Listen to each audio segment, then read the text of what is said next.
Thank you very much. Thank you.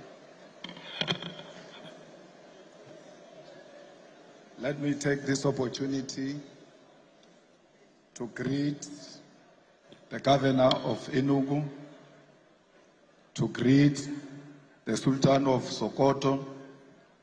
Let me greet the president of Nigeria Bar Association. We are here because of your capable leadership, and we are happy that we are home here in Nigeria. The leadership collective of the Nigerian Bar Association, who have honored me with an invitation to this esteemed occasion, I greet you all.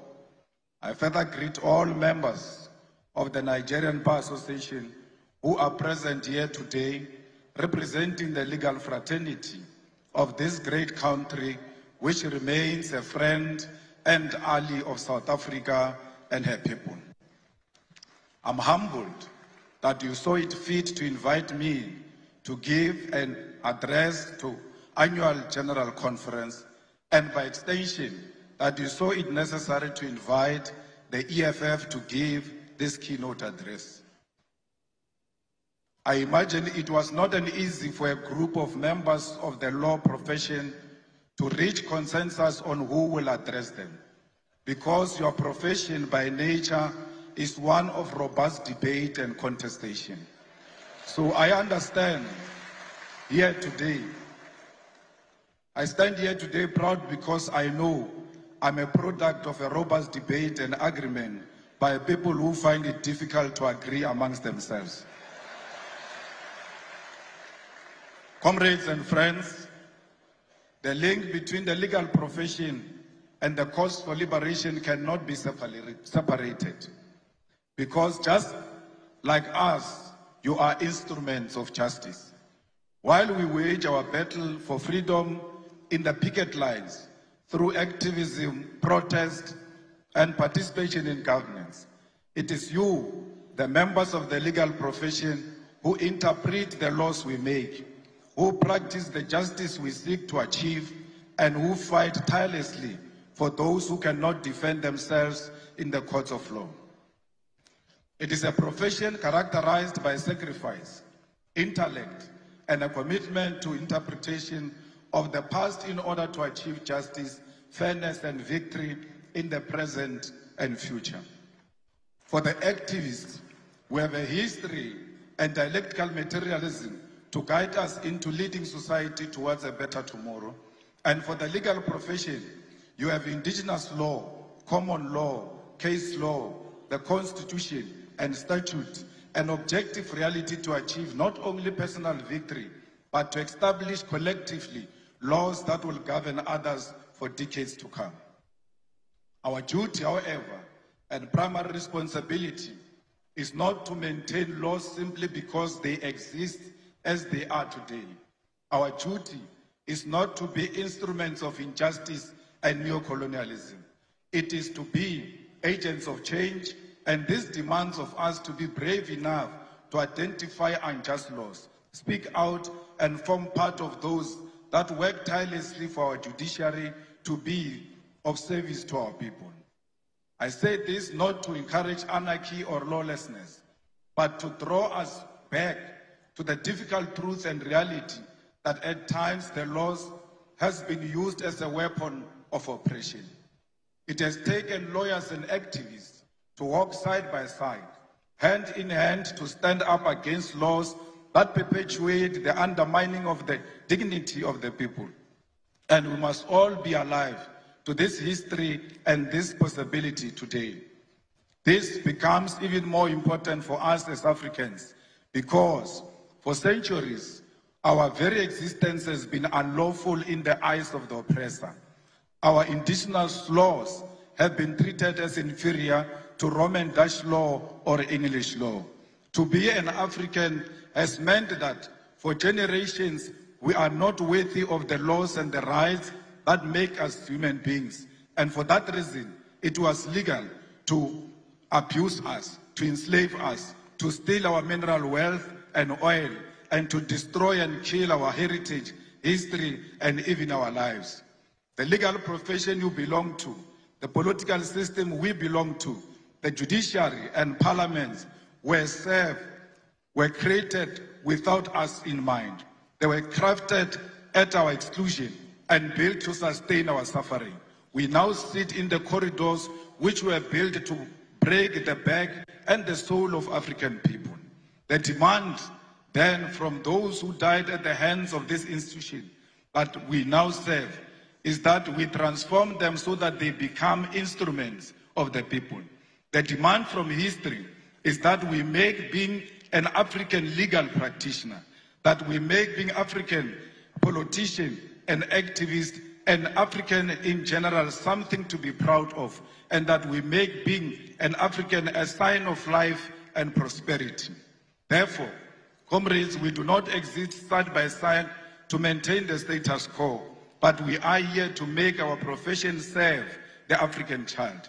I wish to remind you that it was once legal to come to the shores of our great continent and kidnap Africans and enslave us in foreign lands. It was once legal to rape African women and children because they did not have the right to dignity of their European oppressors. It was once legal to take our land and our minerals because, according to the law of the white man, we were not civilized enough to control our own land and our own wealth. In South Africa, our freedom, our oppression, our resistance all had law at the center of it. Under apartheid, it was legal to restrict the movement of Africans to labor reserves called townships and to teach us inferior education so that we could only be servants of white masters. All of those problems were legal, and it took brave men and women to say that if the oppression of Africans is lawful, then such a law is unjust and must be opposed. Today, as our continent is troubled by corruption, leaders who utilize state machinery to sustain their rule at the expense of the poor and the African lives in abject poverty, a question we all ought to ask ourselves is whether the time for the legal profession and the activists to once again stand up for what is right. We must all ask ourselves whether the time has not once again arrived for liberation to be achieved against the sale of our nation to recolonization, and whether this fight must not begin by reimagining our laws for the better. We must therefore reach into this deep history of resistance and solidarity which is shared by our two nations in order to achieve the goal of restoring the humanity of Africa and her people. My brothers and sisters, the humanity of Africa is at the center of what the EFF stands for. We are an organization that was formed in 2013 purely out of the demands of the people of South Africa who wanted an alternative to the former liberation movement to achieve economic freedom in our lifetime.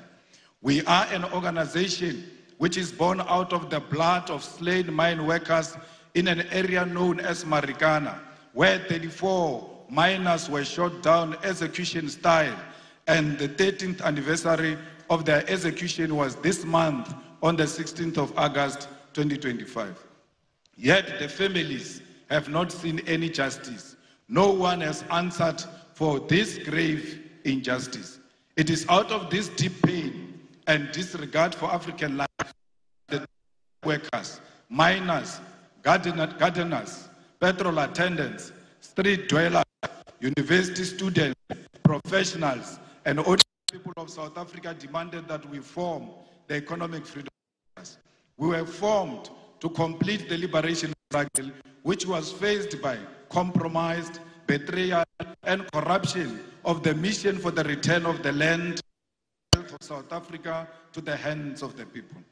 As a result, we base our struggle on these lived realities, and we are guided by a scientific ideological outlook of Marxism, Leninism, and the teachings of Frantz Fanon. In the context of Africa becomes most important as we faced with a continent that is becoming more and more dependent on the former colonial master and our liberation movement abandoned the struggle which led to the formation in favor of life of opulence while the people suffer. We are Marxist because we believe in the inherent need of an alternative economic system to capitalism, and we use the science of dialectics to wage our struggle for liberation. We are Leninist because we believe in the need for a vanguard party of the people to lead the struggle, one which believes in internal democracy and the waging of struggle in parliament, the judiciary, and at the grassroots level. We are anti-capitalist, anti-imperialist, anti-racist, anti-sexist organization which believes in democracy and socialism as a means of uplifting ordinary masses of our people.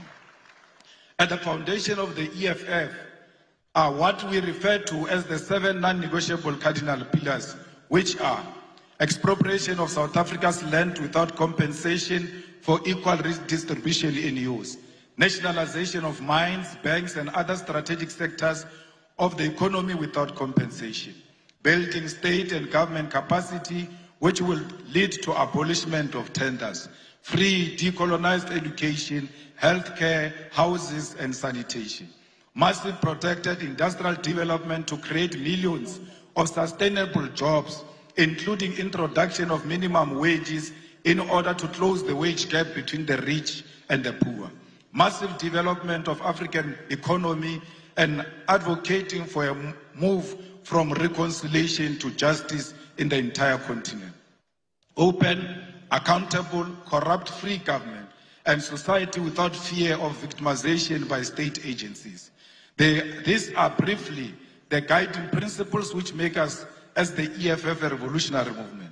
Compatriots, the need to do away with the injustice of the past demand that we create laws for the future, because independence does not automatically mean that infrastructure of our legal system itself becomes independent. Our duty as lawmakers, as practitioners post-independence, demands of us to scrutinize existing laws and, where necessary, make amendments or even introduce new laws to liberate our people from the parasitic oppression that they are exposed to. The EFF, which has been in Parliament of South Africa since 2014, is engaged in this practice, and we have been able to implement our vision, mission, and identity into our approach to governance and lawmaking.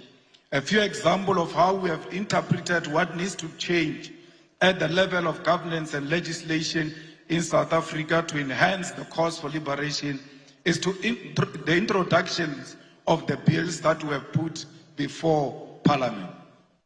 The nationalization of the Reserve Bank Bill, which seeks to place full control of South Africa's Reserve Bank, particularly monetary policy, in the hands of the state.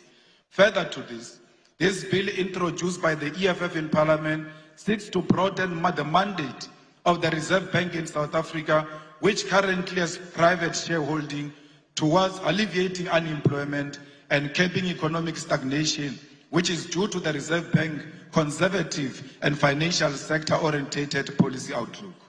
The Public Finance Management Amendment Bill will in South Africa deal with the problem facing the whole continent, and that is the unregulated borrowing of the money by our government from the World Bank and the International Monetary Fund.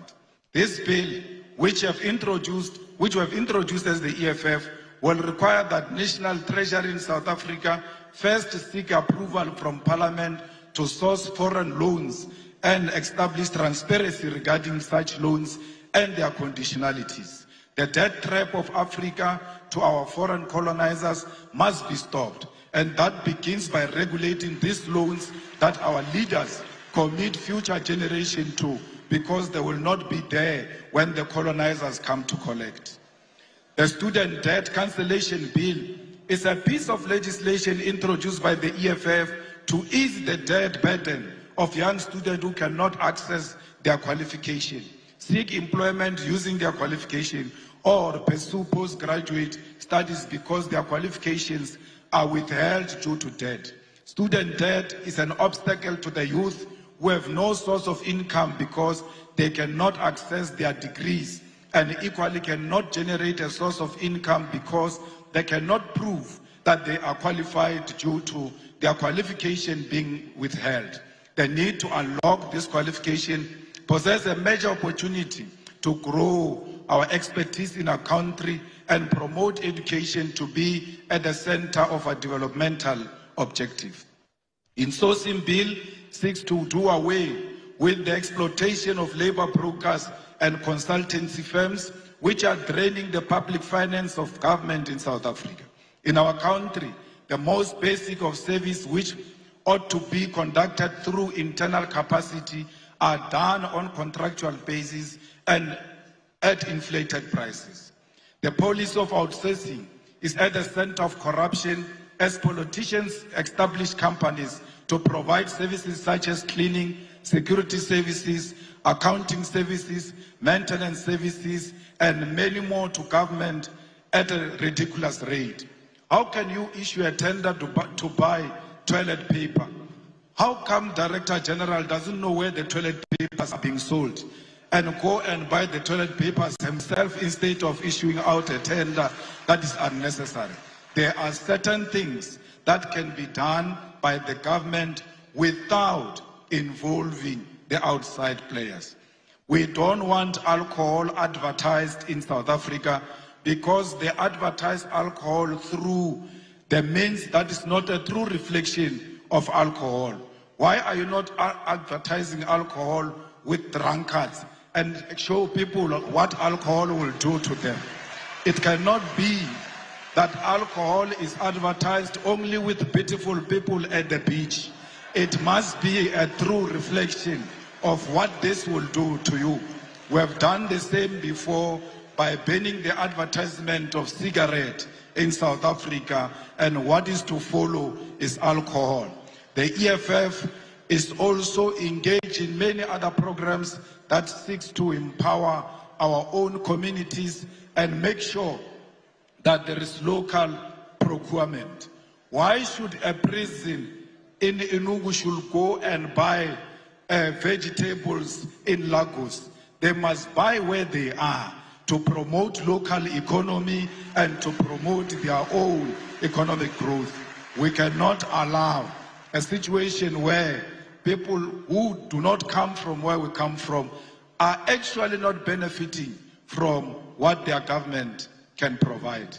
Compatriots, I must reiterate once again that it is a deep honor to stand before you today in Nigeria, in Enugu State, a country that holds a special place in the hearts of all South Africans who understand history, who value solidarity, who appreciate the sacrifice made by others in the cause of our freedom. Nigeria is not just another African country to us. It is a comrade nation, one that stood firmly by our side during our darkest hour. When South Africa was shackled by apartheid, when our people were murdered, imprisoned, and denied basic humanity, Nigeria rose as a giant for justice, placing South Africa squarely at the center of its foreign policy. Former President Murtala Mohammed famously declared that Africa had come of age, that the continent will no longer tolerate interference from outside powers, and this still rings true today. Nigeria set up the Southern African Relief Fund, mobilizing its citizens to contribute to the liberation struggle. Even as it faced its own challenges at home, these initiatives raised millions of dollars to support the liberation of South Africa. People paid directly from their salaries to contribute to the liberation of the people of South Africa. Nigerian students sacrificed a portion of their income through the Mandela Tax, which supported an educational training program for black South Africans, and successive Nigerian governments never stopped in their material and moral support for South Africa's liberation. In fact, Nigerian government boycotted the 1976 Olympic Games and the 1979 Commonwealth Games in protest and in opposition to apartheid government. We cannot forget all those who stood by us during difficult times. Nor can we forget that when Nelson Mandela was released from prison in 1990, one of his earliest international visits was to Lagos and Abuja to personally thank the Nigerian people. This gesture, a foundation of a bond sealed in blood and sacrifice. However, this history must not remain in the past. This bond between South Africa and Nigeria must be carried forward into the present, not just in political sentiment, but in concrete economic collaboration. Both our nations stand as giants of the continent. South Africa, with its industrial base, mining capacity, and advanced financial system. Nigeria, with its vast population, vibrant entrepreneurial spirit, oil and gas resources, and cultural dynamism that has captured the imagination of the world. Together, we hold the keys to Africa's industrialization and economic independence. Consider what lies beneath our soils. Nigeria is blessed with abundant oil, natural gas, and growing agricultural sector. South Africa holds some of the richest deposits of platinum, gold, manganese, and coal in the world. Combined, we possess the minerals that power modern technology, the energy resources that fuel global industry, and the human capital to build a self-sufficient continent. Yet, both our nation remains trapped in neo-colonial arrangements where our raw materials are extracted cheaply and exported to Europe, America, and Asia, only to be sold back to us at crazy prices as finished goods. This is a cycle of dependency we must break. The path forward is clear. Nigeria and South Africa must industrialize together, build factories together, and process our resources on African soil. Imagine a joint program where South African mining expertise is combined with Nigerian oil wealth to create African-owned energy and resources conglomerate, one that refines, processes, and manufactures for Africa and the world.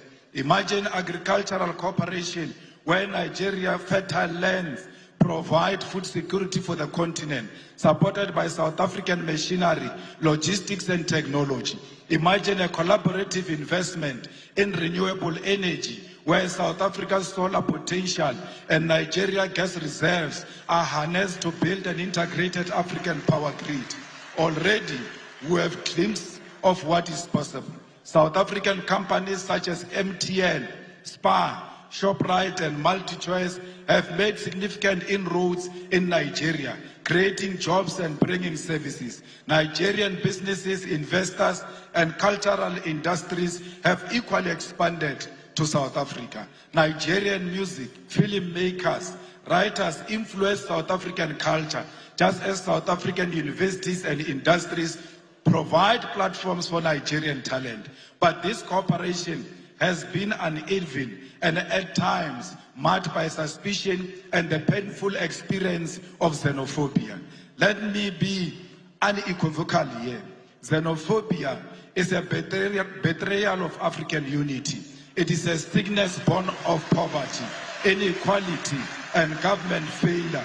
But its victims are our African brothers and sisters. Nigerians, Zimbabweans, Congolese, and Somalis are not the cause of the South Africa's unemployment crisis. The cause lies in the untransformed economy of South Africa, which remains in the hands of white minority and multinational corporations who continue to exploit labor while refusing to industrialize. Attacking fellow Africans diverts anger from the real enemy, and we must educate our people that unity, not division, is the solution to the African crisis. If we want to end one-way migration, where Nigerians are forced to leave home in search of opportunity in South Africa, we must integrate our economies. Young Nigerian engineers should be able to work in Johannesburg, Gaborone, Windhoek, Harare, Cairo, and Accra, not as foreigners, but as Africans contributing to Africa. South African entrepreneurs should be able to set up in Lagos without suspicion, but with support as partner in the shared future. We must harmonize trade policies, align visa regimes, and build continental infrastructure that connects our people. We actually do not need a visa. We don't need a visa between South Africa and Nigeria. In the same way, we don't need a visa for our people to travel in their own continent. We are one. Both South Africa and Nigeria know the pain of colonialism. Both have faced internal divisions. Both have endured the pressures of global imperialism that seeks to divide and exploit and control us. Both know that the only path forward is Pan-African solidarity.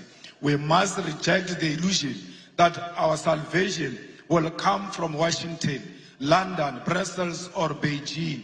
Our salvation lies here in Lagos and Johannesburg, in Abuja and Pretoria, in the hands of Africans who refuse to be divided.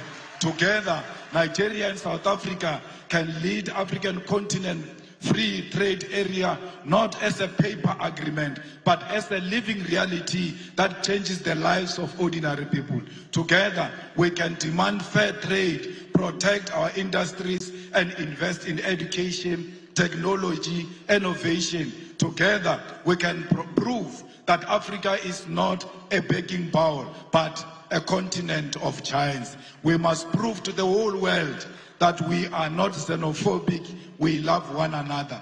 Black people are not loved in Africa and are not loved outside Africa. We have a duty to love ourselves and show the whole world on how it must treat us. We cannot treat each other badly and expect other people to treat us much better. How you treat your own brother and your own sister, it's how you teach others outside how they must treat you. The unity of our continent is paramount, and we must never associate with any xenophobic agenda that perpetuates the divisions in South Africa. Solidarity is what we need for each other. My comrades, as I close, I want to state that as Africans, our fight has never been confined to the borders. From the very beginning, the struggle of South Africa against apartheid, we knew that suffering of one oppressed people anywhere in the world is the suffering of all oppressed people everywhere. It was in that spirit that South Africa, during its liberation struggle, was embraced by Nigeria and other African nations, who declared that apartheid was not simply a South African problem, but an African and global crime. It is in that same spirit that today we say our liberation as Africans will remain incomplete if we turn a blind eye to the struggles of those who continue to suffer under occupation, colonialism, imperialism, and economic exploitation. It is this tradition of solidarity that compels us today to speak clearly on the struggle of other oppressed people. The EFF continues to stand firmly with Western Sahara, Palestine, Cuba, Haiti, the Democratic Republic of Congo as a commitment to international law and justice. In Western Sahara, Morocco's continued occupation violates the principle of the United Nations Charter and the African Union's Constitutive Act, both of which enshrined the right to self-determination.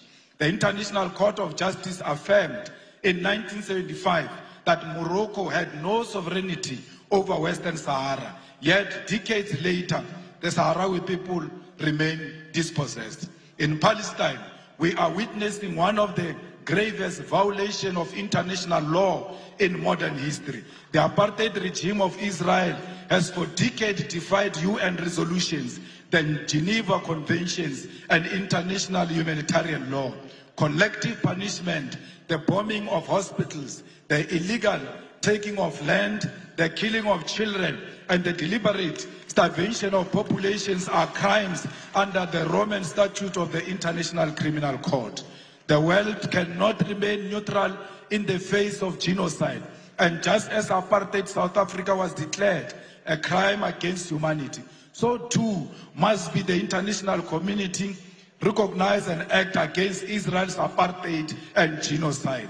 The importance of fighting on the level of the law was made evident in this case when the South African government took Israel to International Court of Justice to report their crimes when no other country will do so. This fight in international court was won when the court declared that indeed Israel was perpetuating genocide, a win that was necessary to sway some support away from Israel and to embolden other countries to speak out.